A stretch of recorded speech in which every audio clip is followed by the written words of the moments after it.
All right, here we go. We have one of the most original artists to ever come out of Detroit. Sada Baby's in the building. What's going on? Hey, man, congrats on your success, man. First of all, congrats on not sounding like anybody else. Thank you. Because when you think of a Detroit artist, there's a few different styles that come to mind, and you don't have any of them. No, you do your own thing. Try hard to be different. You succeed. And congrats on some of these songs, man. Block Party's at 72 million on YouTube. Activate is 21 million. Pressing with King Von is at 20 million. Slide is at 9 million. Free Joe Exotic is at 17 million.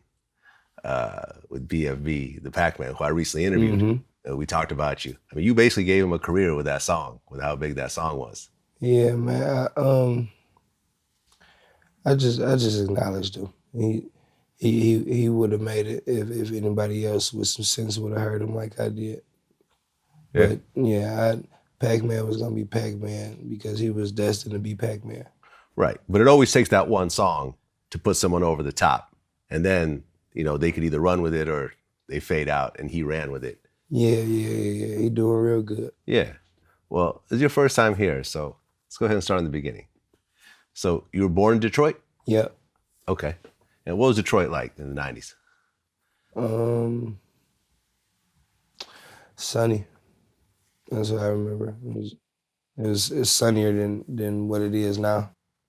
Okay. But, it was cool growing up. A lot of shit that I was exposed to, I probably didn't think that was wrong with it. So like normal life in rural areas was good. Good for me, fun for me. Feel like it has a lot to do with my makeup. But yeah, during the 90s, it was fun. That's what it was. A lot of different shit was open still, and different type of things was normal still. And yeah, and I got a big family too, so the 90s was lit for me. Okay. You have siblings? Yeah. How many? I got 3 little brothers from my dad and 2 big brothers. Okay. Wait, all boys? Yeah. 6 boys? Yeah, 3 biological, 2 not. Oh, okay. Yeah. Okay. Did you grow up with your mom and your dad, or just one parent?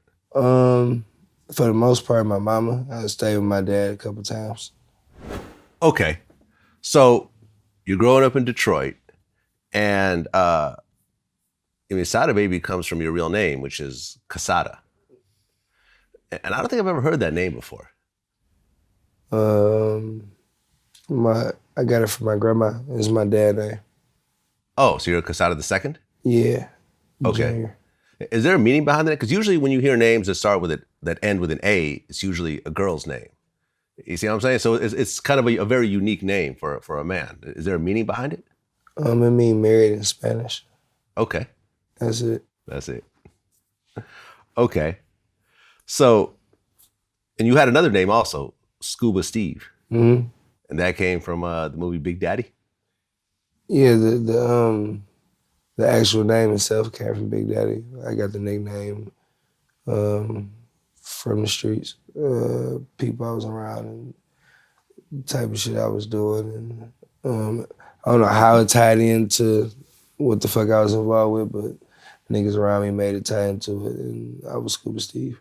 Right, because you actually have a scuba chain on right now. Yeah. So you're still rocking with it. Okay. Now, at one point, you were involved in the church. Mm-hmm. And you were actually singing in the choir. Yep. How good were you? I was good enough. I had solo songs and stuff like that. I performed in like the Easter plays and all that type of shit. So I was decent. I didn't really have a care for singing though when I was a kid. Right, because when you talk to a lot of rappers that sort of came up in the church, they kind of have more like a sing-song, harmonizing kind of style, but you just traditionally rap. Yeah, I rap. So you really just kind of left the whole singing behind. And I mean, as far as gospel singing, yeah. But no, I still sing. So at what point did you actually start rapping?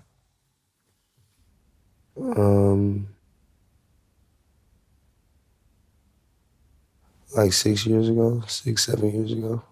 All right. You started just freestyling. No, I used to freestyle all the time, but I started trying to go to the studio a little bit more. Okay. And just try to make something out of it. Was there like a point when you were like, all right, because once you go to the studio, you got to put up your own money, and it's not just fun and games anymore. Now you're actually investing in your career. Was there like something that kind of triggered you to actually go there? Not really. I just wanted. I was trying everything. Had to make some money. Wanted to make some money. Wanted to do something different. I want to keep working jobs and shit like that. So,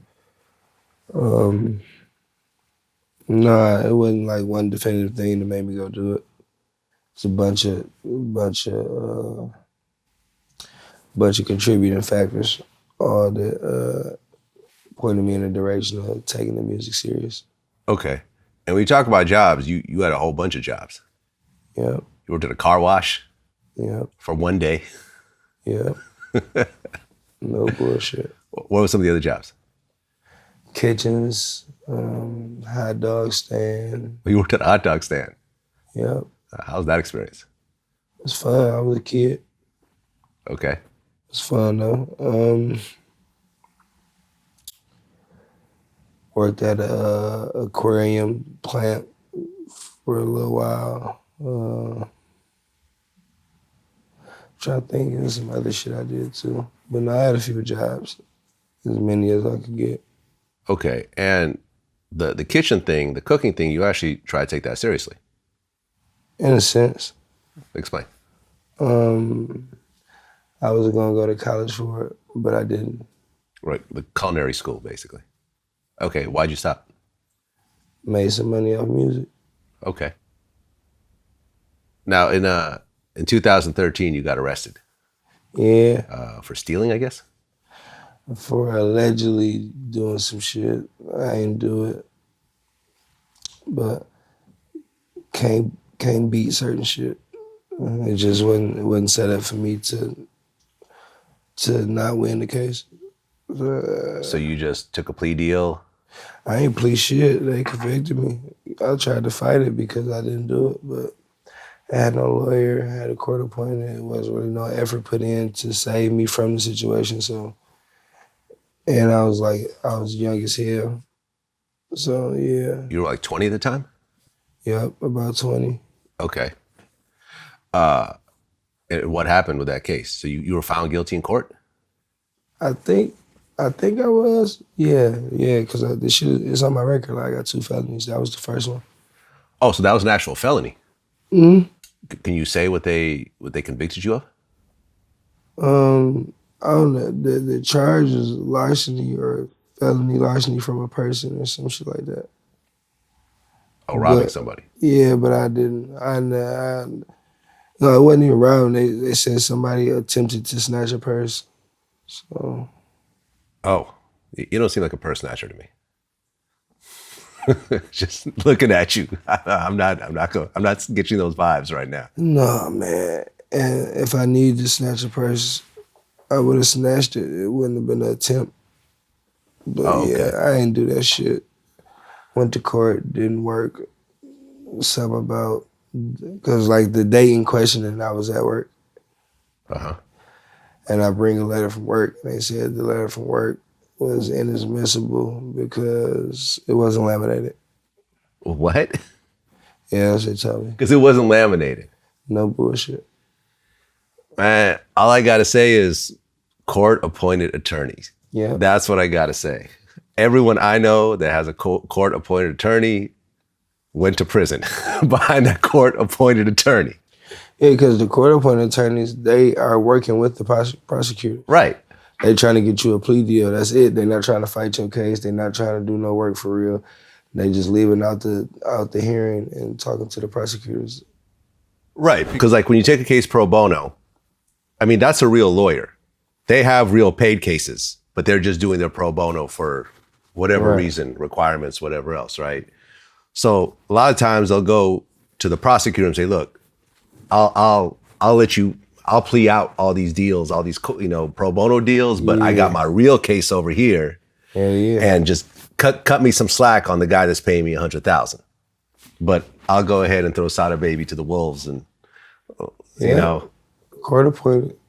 Okay, so now you have a felony on your record after that, which kind of limits your life in a certain kind of way. Can you vote with a felony in Michigan? Okay, so you lose that. And then getting jobs is a whole different thing, because now when you fill out your application, they say, if you've been convicted of a felony, you got to check that off. It's kind of almost a revolving door, because you do your time for whatever crime it is, but then you come out and now your life is way harder. So a lot of times the only thing you could do is go back to doing illegal activity again, which then gets you busted once again. Yeah.